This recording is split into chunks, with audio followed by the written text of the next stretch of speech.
करेगा वही देश पर राज करेगा, जो पेंशन बहाल करेगा वही देश पर राज करेगा। अभी तो ये अंगड़ाई है, अभी तो ये अंगड़ाई है, पुरानी पेंशन जिंदाबाद, पुरानी पेंशन। टीम इस समय नॉर्मल परिसर गोरखपुर में है और आप हमारे पीछे देख सकते हैं कि ये पूरे कर्मचारियों का पूरा जनसमूह यहाँ खड़ा है। पेंशन किसी भी कर्मचारी का वह हक है जो उसे रिटायरमेंट होने के बाद मिलता है। हालांकि ओपीएस का लगातार कर्मचारियों के यहाँ से विरोध हो रहा है, क्योंकि जिस हिसाब से पेंशन मिलनी चाहिए रिटायरमेंट के बाद वह नहीं मिल रहा है। क्या है मामला, ओपीएस के अलावा अन्य भी सब मांगे हैं, मुद्दे हैं, हम लोग खुद इन्हीं लोगों से जानेंगे। क्या नाम है आपका? हमारा नाम शब्बीर अली है। संरक्षक। किस लिए आप यहाँ पे इकट्ठा हुए? यहाँ पे इसलिए कि मेरे बच्चों के साथ नाइंसाफ़ी सरकार कर रही है। ये बहुत जवानी में आते हैं, बुढ़ौती में रिटायर होते हैं तो कुछ पैसा तोहफा सरकार देती है, वो उनके बाल बच्चों के काम आता है।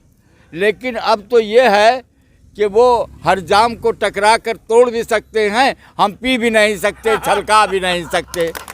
वो जो है अब मेज थपथपा के पेंशन चार पेंशन दे रहे हैं और हमारे बच्चे एक पेंशन के लिए तड़प रहे हैं और ये सरकार क्या कान पे जुआ नहीं रेंग रही है। अच्छा, पेंशन की बात की जाए बहुत गहराई है, बड़ा दर्द है इसमें कि वो तो जाम फटका सकते हैं, हम सरका भी नहीं सकते। हाँ। अगर ओपीएस इतनी बढ़िया है तो फिर सरकार अपने लिए क्यों नहीं लागू कर रही है? सरकार अपने लिए लागू कर भी दे भाई, उनको एक बार अगर एमपी एमएलए या किसी भी पद पर पहुंच जाते हैं तो जब हम लोग बचपन में थे तो 5,000 3,000 लोगों की सैलरी थी।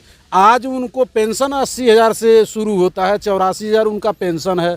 एक बार जीत गए तो 3 पुश्तें बैठ करके खाएंगी, फिर भी उनका धन समाप्त नहीं होगा। वह अपने आप को एनपीएस में ला भी सकते हैं, लेकिन हम लोग किसी भी कीमत पर एनपीएस को स्वीकार नहीं करेंगे। हम अपनी मांगों को लेकर रहेंगे। इसके लिए मुझे जो भी करना पड़ेगा हम लोग बलिदान देने के लिए तैयार रहेंगे। क्या नाम है आपका? जामवंत पटेल। अच्छा, आप कुछ कब से आप ओपीएस को लेकर के यहाँ इकट्ठा या धरना प्रदर्शन कर रहे हैं? यहाँ पे हम लोग पिछले कई बार हम लोग किए हैं, आज भी हम लोग इकट्ठा हुए हैं और पहले भी हम लोग इकट्ठा हुए हैं ओपीएस को लेकर के। और ओपीएस को देखा जाए तो मैंने जब सेवा ज्वाइन की थी, मैं तो खुद पेंशन में हूँ, मगर हम ये चाहते हैं कि हमारे साथ जो भाई नई पेंशन में हैं उनको भी सरकार पुरानी पेंशन बहाल करे। क्योंकि अगर पुरानी पेंशन बहाल नहीं करेगी तो हमारे भाई जो हैं, जो नई सेवा में आए हैं 2004 के बाद, जिन्होंने कार्यभार ग्रहण किया किसी भी शिक्षा विभाग ले चाहे किसी भी कार्यालय में हो, सबको पुरानी पेंशन चाहिए। अगर पेंशन नहीं मिलेगी तो उनका परिवार कैसे चलेगा? क्योंकि हमारे माननीय सांसद, प्रधानमंत्री, राष्ट्रपति, मुख्यमंत्री, कोई भी हो, जितने बड़े नेता हैं, सबको पेंशन चाहिए। तो क्या हम कर्मचारी, हम लोग को पेंशन नहीं चाहिए? क्योंकि हमारा परिवार नहीं है। अगर उनका परिवार है तो हमारा परिवार है। उनको तो सारी सुविधाएं मुफ्त में है, चाहे बिजली हो, चाहे पानी हो, चाहे टेलीफोन सुविधा, सब कुछ उनकी सेवा मुफ्त में सरकार देती है। मगर हम कर्मचारियों के लिए अगर कुछ भी होता है तो उस पर टैक्स लगा देती है, जीएसटी लगा देती है। तो क्या ये उनके लिए नहीं है? उनके जीएसटी और टैक्स नहीं है?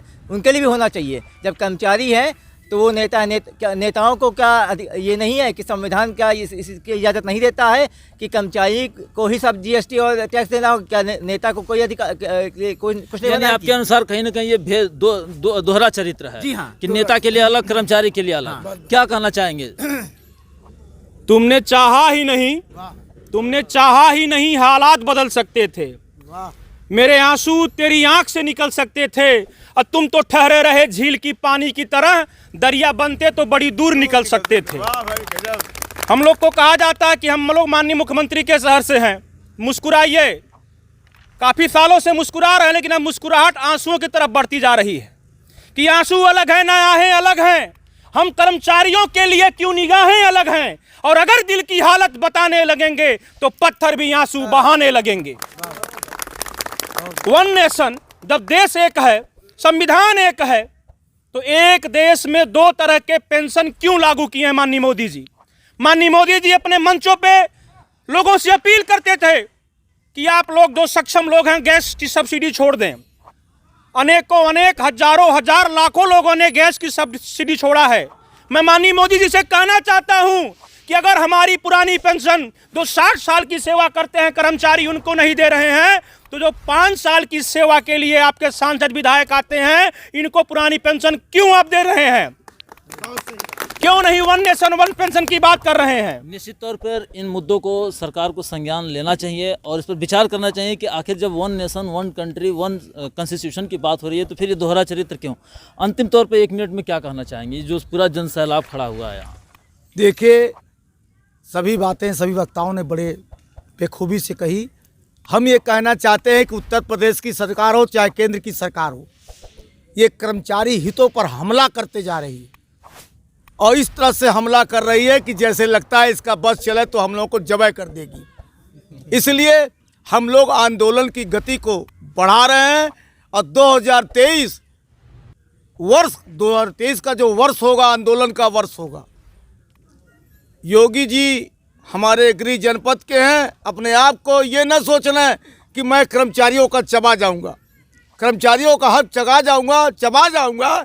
अब चबाने नहीं दिया जाएगा कि हम सभी एक हो चुके हैं और अभी देश पर भी बात चल रही है, यानी देश, केंद्र के कर्मचारी, राज्य के कर्मचारी, पूरा कर्मचारी एकजुट होकर हम लोग लड़ने जा रहे हैं।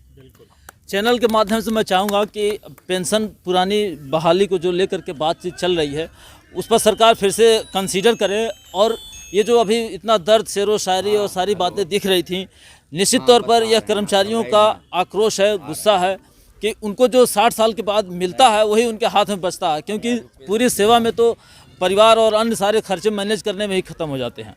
धन्यवाद।